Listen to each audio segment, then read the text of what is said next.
Patuloy na tumataas ang presyo ng gasolina sa pandaigdigang merkado, kasabay ng pagtaas ng petrolyo ay sumusunod naman agad sa pagtaas ang iba't ibang klase ng bilihin, sapagkat ang lahat ng produkto sa mundo ay pinapagalaw ng mga sasakyan, from point A to point B, na siyang pinapatakbo naman gamit ang gasolina. Maaring magkaproblema tayo sa hinaharap kung magkataon, dahil ang produktong petrolyo na pinagkukunan naman ng gasolina ay isang non-renewable source of energy, therefore, darating ang araw na magdi-decline ang production nito. Sa kabila naman ito ay unti-unti namang ginagawa ng paraan ng mga iba't ibang kumpanyang pangtransportasyon na pang-alternatibo sa gasoline-operated vehicle o engine. Dito na pumapasok ang mga development ng electric car at electric scooter. At good news, dahil matagumpay nang naimbento at na-develop na ngayon fully operated na ang ilang mga electric car at electric scooter ng ilang kumpanya. At sa Philippine market nga ay nag-umpisa na ring mag-import ng mga electronic scooters. Napakalaking bintahin nito sa industriya ng transportasyon at maaring mag-iba na ang laro ng ekonomiya sa hinaharap dahil sa malaking development na ito. Ang pag-uusapan natin sa video na ito ay sa larangan ng electric scooter industry. Ang sikat at nangungunang Japanese motorcycle industry na Honda, sa kanilang electric scooter na Honda PCX EF01. Pero bago yan syempre, kung bago ka pa lamang po dito sa aking channel, baka naman kapatid kung pwede ay pakihit ang subscribe at notification bell icon para lagi kang updated sa ating motorcycle news and reviews. Huwag din kalimutan na mag-follow sa ating Facebook page. Noong buwan ng Oktubre, taong 2017, unang nilabas at pinakilala ng Honda Motorcycle Company ang kanilang electronic motorcycle, na nooy isang prototype pa lang sa ginanap na Tokyo Motorcycle Show sa bansang Japan. Makalipas ang isang taon, taong 2018, ay naglabas naman agad sila ng isang global version para i-distribute sa iba't ibang bansa, sa kadahilanang para masubukan ang nasabing electronic scooter, kabilang na nga ang bansang Pilipinas, partikular sa lalawigan ng Romblon na siyang napiling lugar para i-testing ang pinakaunang bersyon ng electric scooter na ito, taong 2019. At ngayong taon ay alamin at bubusisiin natin ang lahat ng nabago at nadagdag sa mga features ng motorsiklong ito. Mapunta na agad tayo sa ilang niyang feature, na very common na sa isang traditional gas-operated scooter. Meron itong built-in USB charging port sa kanyang left side pocket, na kung saan ay pwede mong i-charge ang iyong mobile phone. At ang electric scooter na ito ay equipped with smart key system na kung saan ay remote na lang ang ginagamit upang i-operate ito, kaya napaka-convenient para sa rider, at meron na din itong anti-theft alarm, dagdag safety features, para sa seguridad ng motorsiklo.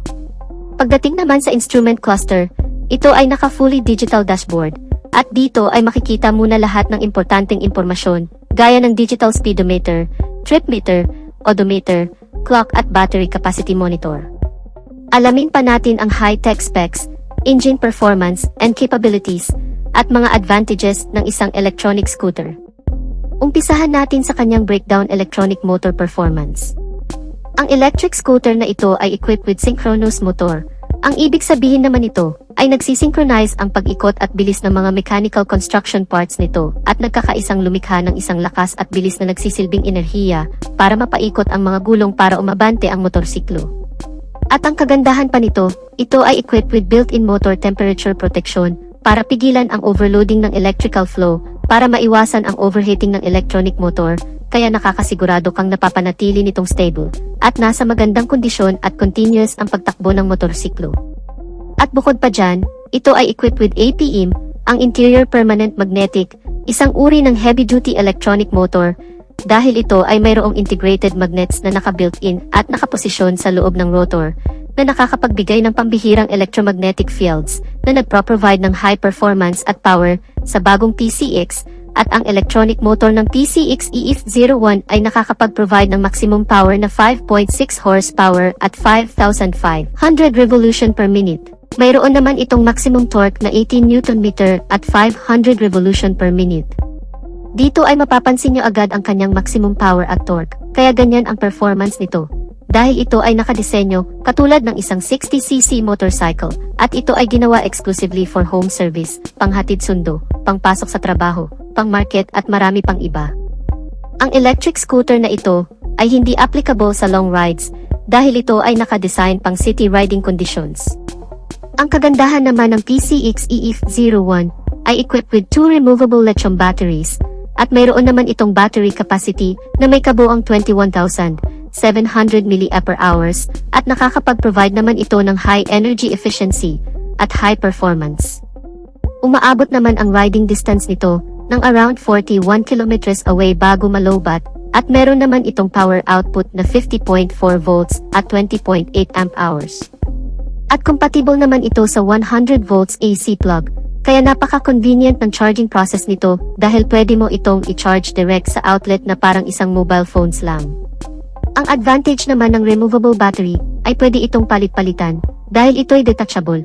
Ibig sabihin ay napaka-convenient nito dahil ang mga batteries nito ay swappable at ito ay equipped with built-in overcharge protection na magpapanatili ng magandang kondisyon ng batteries ng mas mahabang panahon at pagdating naman sa charging capability, ito ay may 2 ways of charging options. Una, normal charging. Sa pamamagitan naman ito ay pwede mong i-charge ang electric scooter gamit ang kanyang charging cable direct sa outlet at tumatagal naman ito ng 6 hours bago ma-full charge. Pangalawa, fast charging. Sa pamamagitan naman ito ay pwede mong tanggalin ang dalawang battery sa motorsiklo at ito ay pwede mong i-charge separately gamit ang external charger at ito naman ay mas mabilis na abot lang ng 3 hours bago tuluyang ma-full charge ang battery. Ang kagandahan naman nito, ito ay mayroong 2 riding mode. Una ay ang eco mode. Ito ang nagsisilbing battery saving mode na kung saan ay nakakapagbigay ng mas mahabang riding distance at ito ay applicable sa low speed RPM na may average na 20 to 30 km per hour at ito naman ay umaabot ng approximately 45 km away. Pangalawa ay ang drive mode. Ang power mode o ang high speed RPM ay ang pinakamalakas at pinakamabilis na pagtakbo ng motorsiklo na umaabot ng 60 km per hour at meron naman itong riding distance na 40 km away.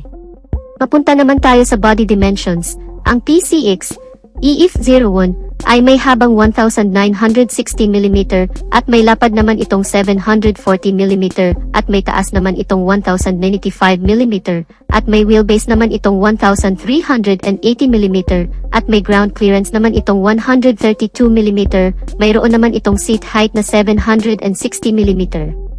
Ang bigat ng electric scooter na ito ay may kabuuang 144 kilograms. Pagdating naman sa body frame, ito ay naka-double steel cradle type na kung saan ay mayroon itong dalawang tubong nakasuporta magkabilaan at ito ay mas matibay at mas magaan, mas stable at nakakapagbigay ng mas magandang balanse sa motorsiklo sa kahit na anong riding conditions. Pag-usapan naman natin ang suspensions. Sa harapan, ito ay naka-telescopic fork. Sa likuran naman, ito ay mayroong dual shock with aluminum swing arm para sa mas stable at flexible na bouncing comfortable riding experience ng rider. At pagdating naman sa braking system, sa harapan nito ay mayroong 220mm hydraulic dual piston single disc at sa likuran naman, ito ay mayroong mechanical leading trailing. Sa madaling salita ay drum brake at ang kagandahan naman ito ay equipped with single channel ABS sa harapan. Ang anti-lock braking system ay nakakapagbigay ng smooth braking power sa motorsiklo kaya nakakasigurado kang safe ka kahit sa biglaang preno. Mapunta naman tayo sa wheels dimension. Sa harapan nito ay mayroong 100/80-14 at sa likuran naman, ito ay may 120/70-14 at ang lahat ng mga gulong nito magmula harap at likod ay naka-tubeless na lahat. Pagdating naman sa electricals magmula headlight, tail light, at turn signals ay naka-LED na lahat at ma-recognize mo agad na ito ay isang electric scooter dahil sa kanyang blue LED daytime running lights at meron na rin itong 30 liters of underseat compartment. Ngunit dahil dito nakalagay ang dalawang batteries, ay may natitira na lamang itong 8 liters available storage. Ang Honda PCX EF01 ay mayroong top speed na 60 km per hour at may riding distance naman itong 40 km away. Dumako naman tayo sa pinaka-last but not the least. Magkano naman kaya ang presyo ng isang Honda PCX electronic scooter na ito? Well, ang presyo ng bagong Honda PCX electric scooter sa bansang Thailand ay nagkakahalaga ng 57,000 Thai baht. At kung i-convert naman natin ito, direct sa Philippine peso, ito ay nagkakahalaga ng mahigit 90,000 pesos. Paalala lang, ito ay isang direct conversion lamang na presyo from Thailand money to Philippine money. Hindi pa ito ang pinaka-sure at pinaka-final na price at syempre maari pa rin niyang tumaas o bumaba, depende sa proseso at sa mga taxes na ipapatong sa scooter na ito pagdating nito sa Pilipinas. So anong masasabi niyo mga kamoto sa electric operated scooter ng Honda? ang Honda PCX EF01.